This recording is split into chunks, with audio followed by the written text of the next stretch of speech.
नमस्कार, मी दीपक राऊत तुमचे स्वागत करतो आजच्या शेअर मार्केट अपडेटमध्ये. आज मार्केटनं सुरुवात गॅप डाऊन ओपनिंगसोबत केलेली. काल US मार्केट्स जवळपास 500 पॉईंट मायनसमध्ये, डाव जोन्स आणि नॅसडॅक जे आहे ते जवळपास 4% मायनस, 2% मायनस बंद झालं, जवळपास 400 पॉईंट मायनसमध्ये. त्याचं कारण होतं काल US थोडे जे काही मॅन्युफॅक्चरिंग PMIचे आकडे आहेत ते थोडेसे वीक आले आणि व्याजदर कट ऑन टेबल आहे सप्टेंबरमध्ये, हे जे काही फेडचे चेअरमन बोललेले बुधवारच्या मीटिंगला. त्यामुळे थोडंसं काही स्लोडाऊन येऊनमुळं व्याजदर कट येत आहे का या अनुषंगानं थोडंसं एक प्रॉफिट बुकिंग US मार्केटमध्ये बघायला मिळालं आणि त्याचा प्रभाव एंटायर ग्लोबल मार्केट्सवर झाला. आज most of the Asian markets सगळे मायनस होते, चांगले 1-2%. युरोपियन मार्केटसुद्धा मायनस राहिले ओपनिंगपासून. कालही युरोपियन मार्केट्स मायनसमध्ये क्लोज झाले आणि त्याचा प्रभाव आपणावर आला. बरेच दिवस आपण ग्लोबल मार्केट्सला अवॉइड करत होतो आणि आपल्याच स्वतःच्या ओन ट्रेंडवर, अप ट्रेंडवर ट्रेड करत होतो. पण आज पहिल्यांदा बरेच दिवसानंतर मार्केटनं जे आहे ते ग्लोबल मार्केट्सला रिॲक्शन दिलेले आणि ॲज पर ग्लोबल मार्केट एक करेक्शन बघायला मिळालं. याच्या आधी मार्केटमध्ये थोडंसं डीप आली तरी इमिजिएट ब्रॉट इन टू व्हायची वरती जायचं मार्केट, पण आज पहिल्यांदाच बऱ्याच दिवसानंतर वन वे डाऊनवर्ड मोमेंटम आपल्याला मार्केटमध्ये बघायला मिळालं. एक सेलिंग प्रेशर बघायला मिळाले. 25,000 टच केल्यानंतर, नवीन लाईफ टाईम हाय टच केल्यानंतर मात्र आता मार्केटला कालच्या खराब डेटामुळं ग्लोबल मार्केट्सला रिॲक्शन येऊन एक निगेटिव्ह क्लोजिंग बघायला मिळालं. जवळपास निफ्टी जो आहे तो 300 पॉईंट मायनस आणि सेन्सेक्स 1000 पॉईंट मायनस जाऊन बंद झाला. त्यामुळे ग्लोबल मार्केटच्या दबावामुळं आज आपल्याला मार्केटमध्ये हायर लेवलवरून बऱ्याच दिवसानंतर एक प्रॉफिट बुकिंगमुळं चांगलं निगेटिव्हमध्ये क्लोजिंग मिळालं. थोडंसं करेक्शन ही मार्केटला गरजेचं आहे, कारण मार्केट वन वे खूप वरती आले. मी गेले बरेच दिवस व्हिडिओमध्येही म्हणतो की थोडंसं कॉशियस राहणं गरजेचं आहे. फार मोठं करेक्शन येईल असं वाटत नाही. थोडं 1-2-4% कदाचित प्रॉफिट बुकिंग आलं तर येऊ शकतं, पण अजून टेक्निकल ट्रेंड मार्केटमध्ये कोणत्याही प्रकारे फार काही निगेटिव्ह झालेला नाही आहे. त्यामुळं सोमवारी किंवा नेक्स्ट वीकसाठी बघायचं झालं तर निफ्टीमध्ये 24,600 आणि 24,500 एक सपोर्ट आहे.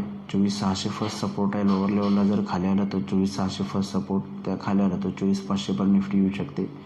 हायर लेवलला 24,850 एक स्ट्रॉंग रेजिस्टन्स झोन आहे. 24,800-850 एक स्ट्रॉंग रेजिस्टन्स झोन आहे.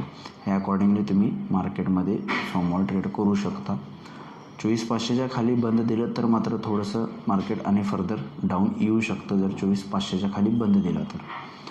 बँक निफ्टीमध्ये ट्रेंड अजून इंटॅक्ट आहे, लेवल्स इंटॅक्ट आहेत लास्ट वीकच्या. कारण आज बँक निफ्टीमध्ये HDFC बँकेनं चांगली रिकव्हरी दाखवल्यामुळं इतर सेक्टरच्या बाबतीत बँक निफ्टी कमी पडला, फक्त 200 पॉईंट मायनस. HDFC बँका चांगला वरती राहिला आहे. म्हणा निफ्टीसुद्धा HDFC बँकेमुळे थोडंसं कमी पडला, नाही तर अदरवाईज HDFC बँक जर आणखी खाली असतं तर मार्केट आपल्याला आज 24,600च्या आसपास बघायला मिळालं असतं. बँक निफ्टी HDFC बँकेच्या जोरावर थोडंसं कमी डिक्लाईन झालं, पण तरीही सोमवारसाठी 51,000 लो लेवलला एक सपोर्ट आहे. 51,300 आहे. 51,200च्या खाली गेला तर 51,000पर्यंत बँक निफ्टी येऊ शकते. हायर लेवलला 51,500 एक स्ट्रॉंग रेजिस्टन्स आहे. 51,500च्या वर गेला तर फर्दर आपण येऊ शकते. May be 51,700पर्यंत. फार काही मोठ्या अपसाईड्स किंवा डाऊनसाईड्स बँक निफ्टीला सध्या तरी दिसत नाहीत, पण निफ्टीमध्ये थोडंसं खाली येऊ शकतं असं वाटतंय. आज NSEमध्ये 551 शेअर्स वाढलेत, त्याच्या बाजूला 1500 शेअर्स पडलेत. निफ्टीमध्ये फक्त 9 शेअर्स वाढले, त्या बाजूला 41 शेअर्समध्ये पडझड झालेले आहे.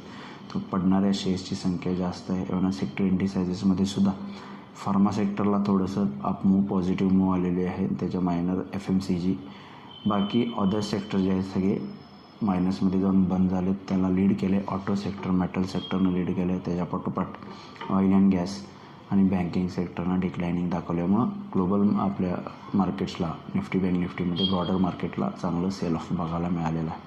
त्यामुळे सोमवारी निफ्टी, बँक निफ्टीमध्ये मगाशी ज्या लेवल सांगितले त्यानुसार तुम्ही ट्रेड करू शकता. ग्लोबल मार्केटचा ट्रेंड अजूनही निगेटिव्ह आहे.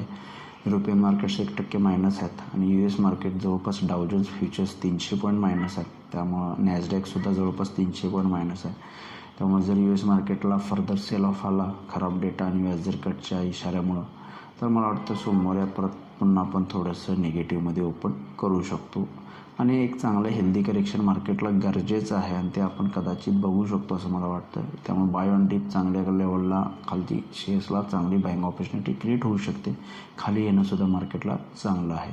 तर बघूया मार्केट्स कशा पद्धतीने बिहेव करतात सोमवारी नेक्स्ट वीकमध्ये. माझा व्हिडिओ ऐकला त्याबद्दल धन्यवाद. माझा व्हिडिओ जास्तीत लाईक करा, शेअर करा, माझ्या चॅनल सबस्क्राईब करून डेली अपडेटसाठी बेल आयकॉनला क्लिक करा.